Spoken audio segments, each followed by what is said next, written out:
اب آگے چلتے ہیں ان آیات کے 9ویں پہلو کی طرف۔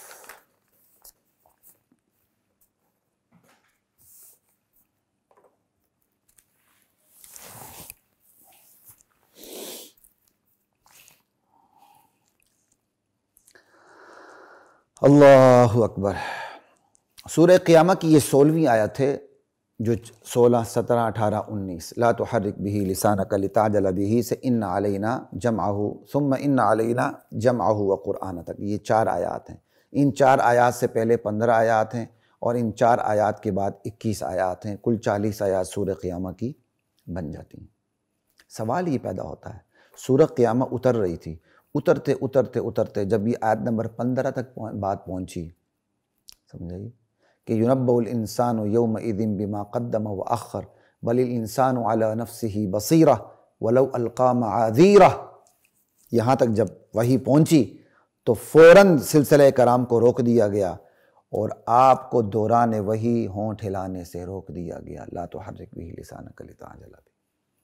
سوال یہ پیدا ہوتا ہے، اب یہاں یہ پہلو آپ کے سامنے رکھنے لگوں، سوال یہ پیدا ہوتا ہے کہ آپ کو دوران وحی کیوں روکا گیا؟ ایسا بھی تو ہو سکتا تھا وحی کے بعد آپ کو روک دیا جاتا، میرے نبی آئندہ آپ نے یہ سے نہیں کرنا۔ ایسا بھی ہو سکتا تھا اللہ تعالیٰ اپنے علم کی بنیاد پر آپ کو پہلے ہی روک دیتے کہ میرے نبی اس کا یہ پروٹوکول ہے، بس آپ نے سننا ہے، اور آپ کو پہلے ہی مطمئن کر دیا جاتا کہ آپ نے یاد کرنے کی کوشش نہیں کرنی، صرف سننا ہے۔ یہ تو سب سے آسان طریقہ تھا۔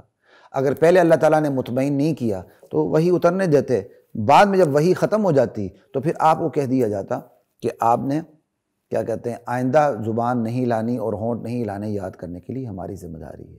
سوال یہ پیدا ہوتا ہے، وحی سے نہ پہلے روکا، نہ وحی ختم ہونے کے بعد روکا، دوران وحی روکا، اور جن الفاظ سے روکا اسے اللہ تعالیٰ نے قرآن کا حصہ بنا دیا۔ اللہ اکبر۔ آخر کیوں؟ نہ وحی سے پہلے روکا، نہ وحی کے بعد روکا، دوران وحی روک کے جن الفاظ سے اللہ نے روکا انہی کو قرآن کا حصہ بنا دیا۔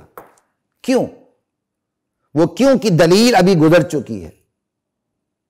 اس لیے کہ پوری دنیا کو پتہ چلے کہ یہ کلام میرے نبی کا نہیں، میرا کلام ہے، اس لیے تو میں روک رہا ہوں۔ کتنی بڑی بات ہے، یہ کلام میرے نبی کا نہیں، میرا، اس لیے تو میں روک رہا ہوں۔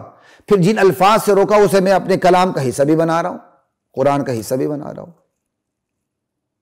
یہ جو دوران وحی روکا، اس روکنے سے جو فوائد حاصل ہوئے، جو ابھی آپ نے سنے ساری اس سے پہلے، یہ کلام محمد کا نہیں، رب محمد کا ہے، تو یہ فوائد حاصل اس طرح نہ ہوتے جس طرح ابھی اس طرح حاصل ہوئے دوران وحی روکنے سے۔ یہ ہے اس کا سب سے بڑا فائدہ کہ لوگوں کو پتہ چلے یہ میرے نبی کا کلام نہیں، میرا کلام ہے۔ ایک اور دوران وحی اس لیے روکا، نہ پہلے روکا نہ بعد میں روکا، اہمیت کے پیش نظر۔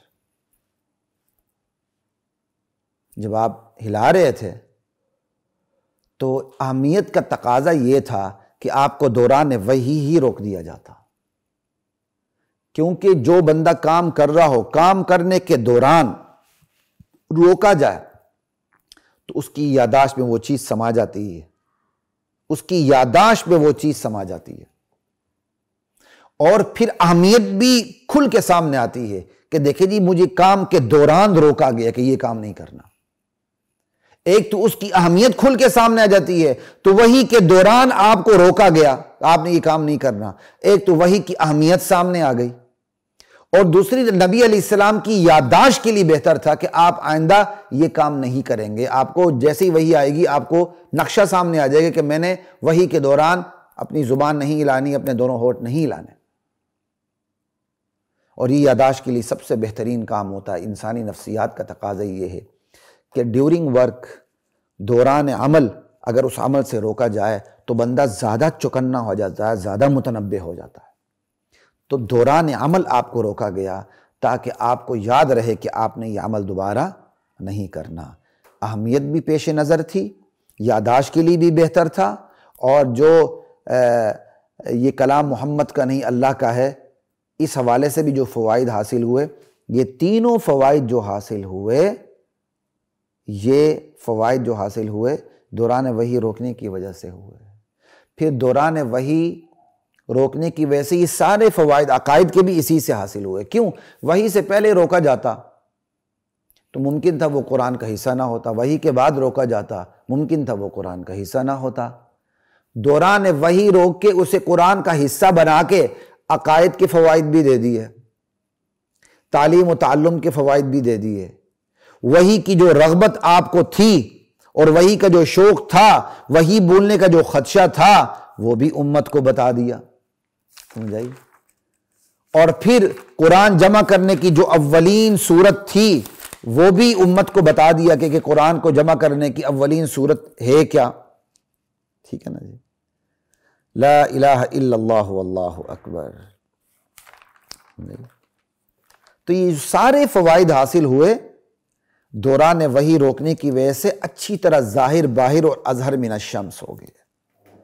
تو یہ سوال بھی یہاں اپنے اختتام کو پہنچا۔ یہ 8-10 پہلو جتنے بھی آپ نے سن لیے، میں پھر سے دہرا لیتا ہوں۔